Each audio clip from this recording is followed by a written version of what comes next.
Ranya Rao gold smuggling ಪ್ರಕರಣಕ್ಕೆ ಸಂಬಂಧಪಟ್ಟಂತೆ ಇನ್ನು ಡಿಆರ್ಐ ಅಧಿಕಾರಿಗಳು ವಿಚಾರಣೆಯನ್ನ ಚುರುಕುಗೊಳಿಸಿದ್ದಾರೆ.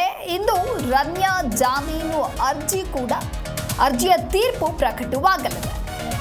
ಜಾಮೀನು ಸಿಕ್ಕರೂ ಕೂಡ ಒಂದು ರೀತಿ ಸಂಕಷ್ಟ ತಪ್ಪಿದ್ದಲ್ಲ. ಜಾಮೀನು ಸಿಕ್ಕ ಬಳಿಕ ನಟಿ ರನ್ಯಾ ರಾವ್ಗೆ ಮತ್ತಷ್ಟು ಸಂಕಷ್ಟ ಎದುರಾಗಲಿದೆ ಅನ್ನೋದು ಗೊತ್ತಾಗ್ತಾ ಇದೆ. ಸಿಬಿಐ ಇಡಿ ಪ್ರಕರಣ ಕೂಡ ದಾಖಲು ಆಗಿರುವಂತಹ ಹಿನ್ನೆಲೆಯಲ್ಲಿ ರನ್ಯಾ ವಶಕ್ಕೆ ಪಡೆಯಲು ಸಿಬಿಐ ಹಾಗೂ ಇಡಿ ನಿರ್ಧಾರವನ್ನ ಮಾಡಿದೆ. ಈಗಾಗಲೇ ತನಿಖಾಧಿಕಾರಿಗಳು ಈ ರೀತಿಯಾಗಿ ನಿರ್ಧಾರವನ್ನ ಮಾಡಿದ್ದಾರೆ. ನಟಿ ರನ್ಯಾ ರಾವ್ ಗೋಲ್ಡ್ ಸ್ಮಗ್ಲಿಂಗ್ ಪ್ರಕರಣಕ್ಕೆ ಸಂಬಂಧಪಟ್ಟಂತೆ ಆರೋಪಿ ರನ್ಯಾ ರಾವ್ ಭವಿಷ್ಯ ಇಂದು ನಿರ್ಧಾರವಾಗಲಿದೆ. ಇಂದು ರನ್ಯಾ ರಾವ್ ಜಾಮೀನು ಅರ್ಜಿಯ ತೀರ್ಪು ಪ್ರಕಟವಾಗಲಿದೆ. ಆರ್ಥಿಕ ಅಪರಾಧ ವಿಶೇಷ ಕೋರ್ಟ್ನಿಂದ ತೀರ್ಪನ್ನ ನೀಡಲಾಗುತ್ತೆ. ಹಾಗಾಗಿ ಅರ್ಜಿ ವಿಚಾರಣೆ ಆದೇಶವನ್ನ ನ್ಯಾಯಾಧೀಶರು ಕಾಯ್ದಿರಿಸಿದ್ದು ಜಾಮೀನು ನೀಡಬಾರ್ದು ಅಂತ ಹೇಳಿ ಒಂದು ಕಡೆ ಡಿಆರ್ಐ ವಕೀಲರ ವಾದ ಆಗಿದೆ. ಯಾವುದೇ ಕಾರಣಕ್ಕೂ ಜಾಮೀನನ್ನ ನೀಡಬಾರ್ದು ಅನ್ನೋದಾಗಿ. ಹಾಗಾಗಿ ಸ್ಮಗ್ಲಿಂಗ್ ಕೇಸ್ ವರದಿ ನ್ಯಾಯಾಲಯಕ್ಕೆ ಸಲ್ಲಿಕೆಯಾಗಿದೆ. ಸದ್ಯ ನಟಿ ರನ್ಯಾ ರಾವ್ ನ್ಯಾಯಾಂಗ ಬಂಧನದಲ್ಲಿದ್ದಾರೆ. ಹಾಗಾಗಿ ಇಂದು ರನ್ಯಾ ಜಾಮೀನು ಅರ್ಜಿಯ ತೀರ್ಪು ಪ್ರಕಟವಾಗಲಿದೆ. ಜಾಮೀನು ಸಿಕ್ಕರೂ ಕೂಡ ಒಂದು ರೀತಿ ನಟಿ ರನ್ಯಾ ರಾವ್ಗೆ ಸಂಕಷ್ಟ ತಪ್ಪಿದ್ದಲ್ಲ ಅಂತ ಹೇಳ್ಬೋದು. ಯಾಕೆ ಅಂತ ಹೇಳಿದ್ರೆ ಸಿಬಿಐ ಹಾಗೂ ಇಡಿ ಪ್ರಕರಣ ದಾಖಲಾಗಿರುವಂಥ ಹಿನ್ನೆಲೆಯಲ್ಲಿ ರನ್ಯಾ ವಶಕ್ಕೆ ಪಡೆಯೋದಕ್ಕೆ ಈಗಾಗಲೇ ಸಿಬಿಐ ಹಾಗೂ ಇಡಿ ನಿರ್ಧಾರವನ್ನ ಮಾಡಿದೆ. ಈಗಾಗಲೇ ತನಿಖಾಧಿಕಾರಿಗಳು ನಿರ್ಧಾರವನ್ನ ಮಾಡಿರೋದ್ರಿಂದ ಜಾಮೀನು ಸಿಕ್ಕರೂ ಕೂಡ ಇವರಿಗೆ ಒಂದು ರೀತಿ ಸಮಸ್ಯೆ ಎದುರಾದಂತೆಯೇ ಇದೆ.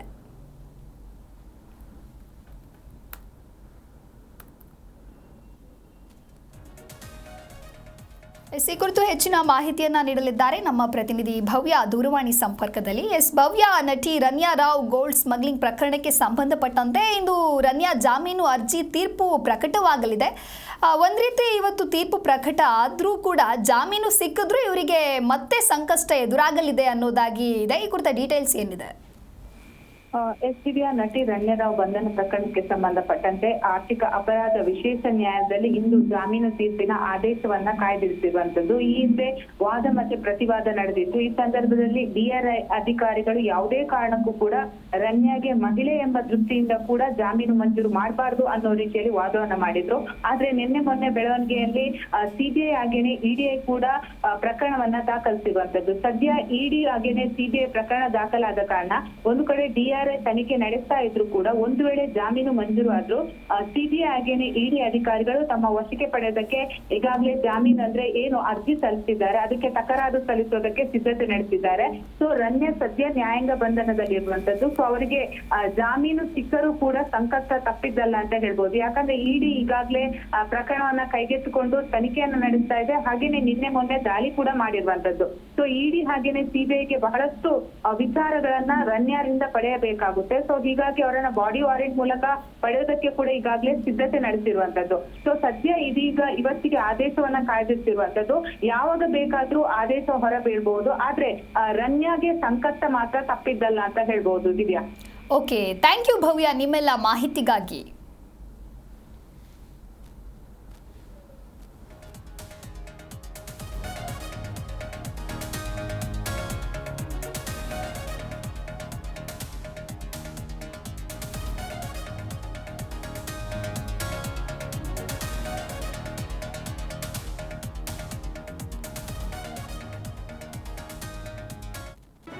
ಜಿ ಕನ್ನಡ ನ್ಯೂಸ್ ಈಗ ನಿಮ್ಮ ಮನೆಯಲ್ಲೇ ನೋಡಿ. ಎಲ್ಲ ಕೇಬಲ್ಗಳಲ್ಲಿ ಈಗ ಲಭ್ಯ.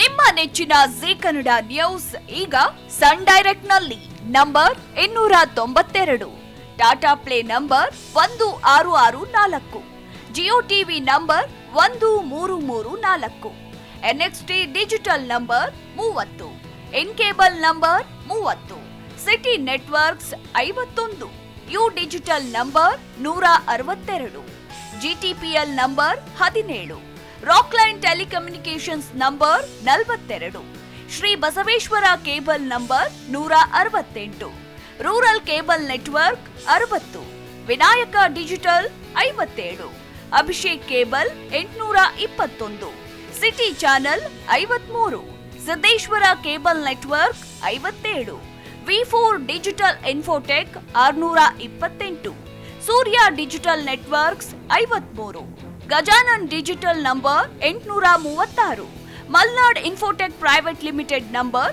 56, Metrocast number 830, Victory Digital number 167ರಲ್ಲಿ ನೋಡಿ ಆನಂದಿಸಿ.